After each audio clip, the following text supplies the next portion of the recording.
Tahiya academy, Anantapur, Fatehpur, Bishwambarpur, সুনামগঞ্জের উদ্যোগে কৃষক সমাবেশ ও আলোচনা সভা অনুষ্ঠিত হচ্ছে। এই আলোচনা সভায় বক্তব্য রাখবেন যিনি বাসানপানি আন্দোলনের নেতা ছিলেন, জনাব ফরিদ আহমদ। বিসমিল্লাহির রহমানির রহিম। সম্মানিত জনতা ও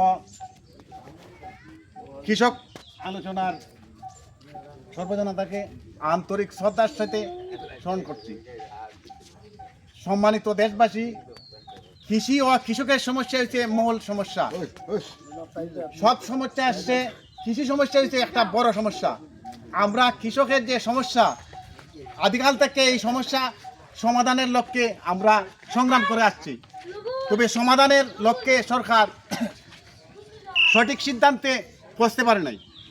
আমরা সিংড়াগানের হাওর বারবার অতিবৃষ্টিতে দান তলেই যায়। আমরা হাজার হাজার একর জমির কৃষক, শাহপুর, কিদ্দরপুর, বারঙ্কা, গোপালগঞ্জ, বারুকুড়ি, এইসব গ্রামের কৃষকরা জমি যখন তলায় যায়, বছরে বছরে এই কৃষকের এই ফসল হান্নিতে অনেক কৃষকের ঋণগ্রস্ত। কারণ এই তো তার সম্বল, যখন হারিয়ে যায়, ডুবিয়ে যায়, তখন আর কোনো দিশা নাই ঋণ ছাড়া। বছর বছরে পর্যায়ক্রমে কৃষকরা এমন দুর্বল হচ্ছে, এই কৃষকরা সবচেয়ে দারিদ্রের সীমা দাঁড়িয়ে যাচ্ছে ওই গ্রামের কৃষকরা।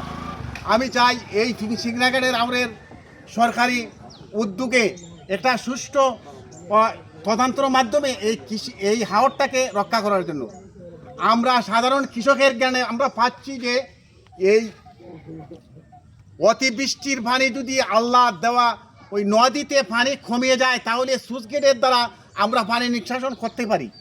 কোনো কোনো কারণে আবার দেখা যায় এই সরকারি নির্দেশে এই সুইচ গেট বন্ধ করা যায়, বন্ধ হয়ে যায়। আমরা সুইচ গেট খুলতে পারি না, সরকারি নির্দেশ থাকার কারণে আমাদের নিচু এলাকার জমিন তলিয়ে যায়, আর থান এলাকার জমিন কিছু খাটা খায়। এই সর্ব মিলাইয়া আমরা এই 2-3 বছর ধরে এই মানববন্ধন ও কৃষক সমাবেশ করে আসছি। আমরা এই বছর ব্যাপক আকারে আমরা আন্দোলন করতে বাধ্য হয়েছি, যেহেতু অতিবৃষ্টিতে আমরা এই বছর পানি তলিয়ে যায়, জমিন তলিয়ে যায়। হাজার হাজার একর জমিন নিয়ে আমরা হাজার হাজার কৃষকরা ভূমিহীনের পর্যায়ে দাঁড়াতে হচ্ছে।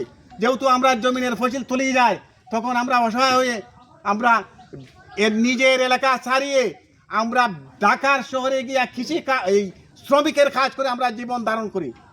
আমরা আমাদের অধিকার সুনিশ্চিতের জন্য আমরা বারবার আন্দোলন করছি। এই বলে আমরা আশা করি যে সরকার আমাদের দাবি